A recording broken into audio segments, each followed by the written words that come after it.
Hey guys, Aaron back again for part 8 of this session on 8 at 8. Only 8 at 8 now. Been a long day. I've been playing since 2 or 3, something like that. So, 7, 8 hours. Not playing my A game today, I don't think, but this is what it is, right?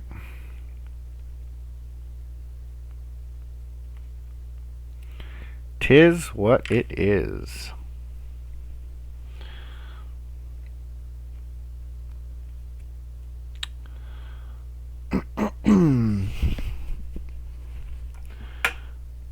So yeah, if you're just tuning in now, yeah, there's like 7 other parts of this series if you want to check it out. There, got tons of fucking videos. Pretty much stream all my sessions now. I just started streaming all my sessions. So I should get on Twitch or something. I haven't really taken it all that seriously though. Like there's like large gaps in time where I didn't add any content and shit like that. So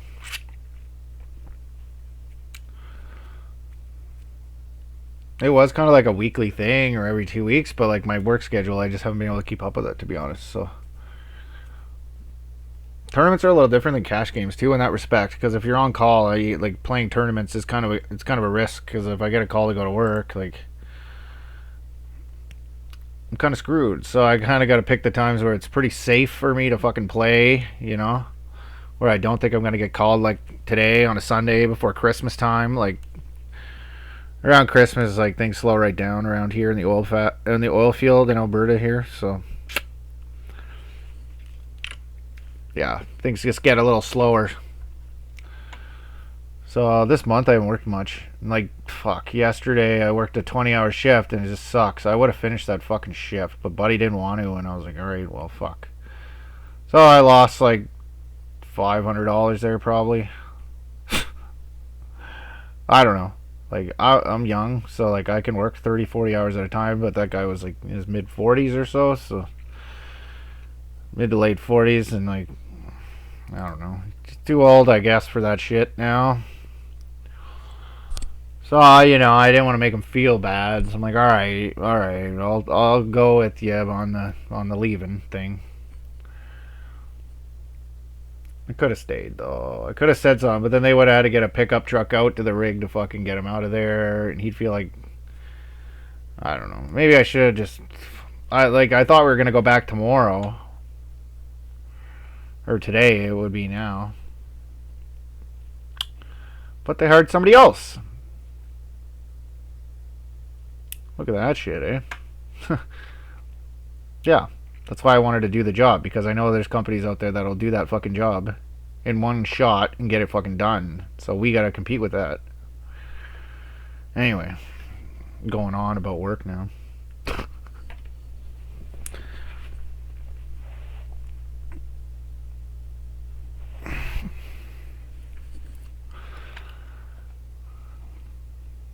Ten full off. There's no small blinds. People are less inclined to do anything here. But we got to fold if they do. 10-4 off. Like, you could potentially call versus late position, but it's like 0 EV, and like it's just junk. It's just going to ramp up our variance, and we're getting close to the money. So this guy got a clue in the fact that he should be min raising 85% of hands here? Nope.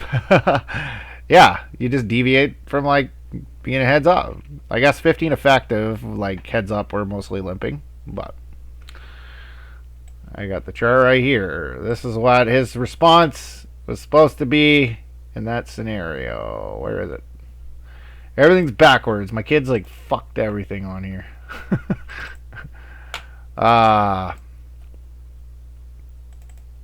This is what he should have done on the button. Right there. Same as the heads up match. So, like he can limp offsuit deuces here. 40-0 over 5 hands. Take away from the money. We're probably the only one with an ace in there in the hand, I guess. The EV of calling is probably higher than the EV of jamming in this situation. Like it probably rejams some. However, when he limps, the EV of calling has gone up significantly. So you might as well just limp along, right? Like cutoff hijack low jack, small blind versus low jack 15. I don't know how if A7 is going to jam. I don't think so. I think it's a little bit thin, to be honest. It's a little bit thin. Yeah, it is a little thin. It's actually a fold. So I could have potentially folded. I just figure when he limps, he's never going to have an ace. But he actually had an ace, which is fucked. Like, why would you limp in with a suited ace? Like, you have a good blocker. Like, people don't generally limp suited aces. Like, that's weird. Because, like, you have a blocker to the hands they're going to rejam on you with. So it does. This logically doesn't make any sense. So I guess this guy's just one of those guys that just limp everything, maybe.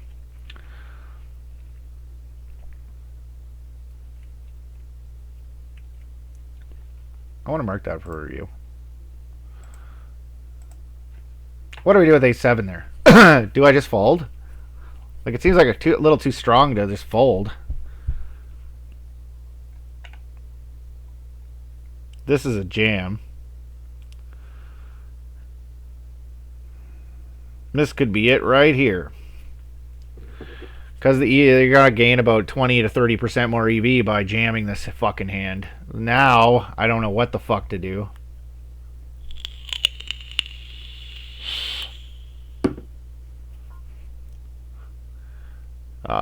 So we called off with A7 suited when the other guy jammed. So I think we got to fold. We don't have enough fold equity probably. It's totally a fish.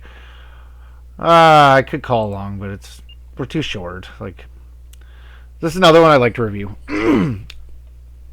This guy rejammed for 18. He called it off with A7 suited. So we don't have fold equity. If he's calling with A7 suited there, he's probably going to be calling with A7 suited here. So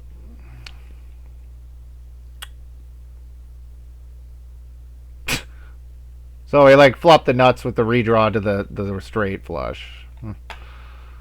What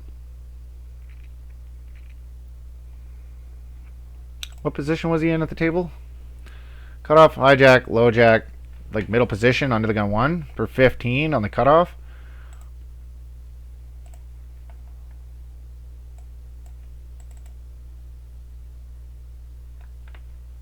Yeah. So it folds versus a raise. Does it pop in versus low jack?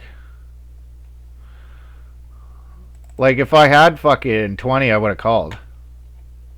Fold. And we had less than that. We had 14. So, right? So it's even worse. But he limped, right? But at 20, it gets a jam versus low jack.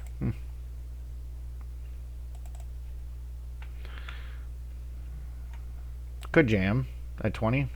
But then we have fold equity, right? I would have jammed if this guy was normal.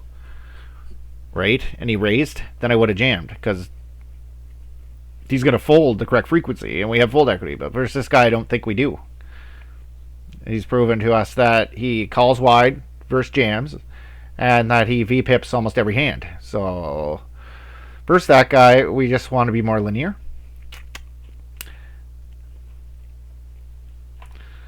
Like, this is advocating for, where is that range? Cutoff 15 versus under the gun 1 we'll go with. So yeah, we want to like the way that you take advantage of players that limp every hand or raise every hand is by, and then call off wide, is by playing tighter than this and folding these hands.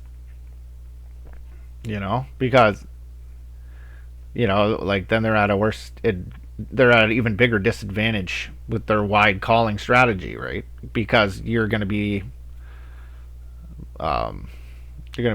more linear. So yeah, we just, like, I wouldn't go too out of line, but we could take these suited broadways out and maybe limp along. But at 14 big blinds deep, like, plus, like, I know it's not a huge deal right now, but we are 12 away from the money. It's gonna rip. We're 12 away from the money. Like, this isn't the time to, like, get cute with ace queen and min raise off 11, even though it probably can. First in, under the gun 112.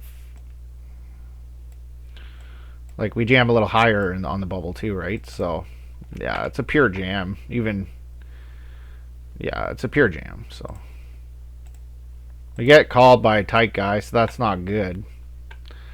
He actually rejammed for 24, so he's pretty strong. He probably has ace king. Yeah, ace king. We'll never get there.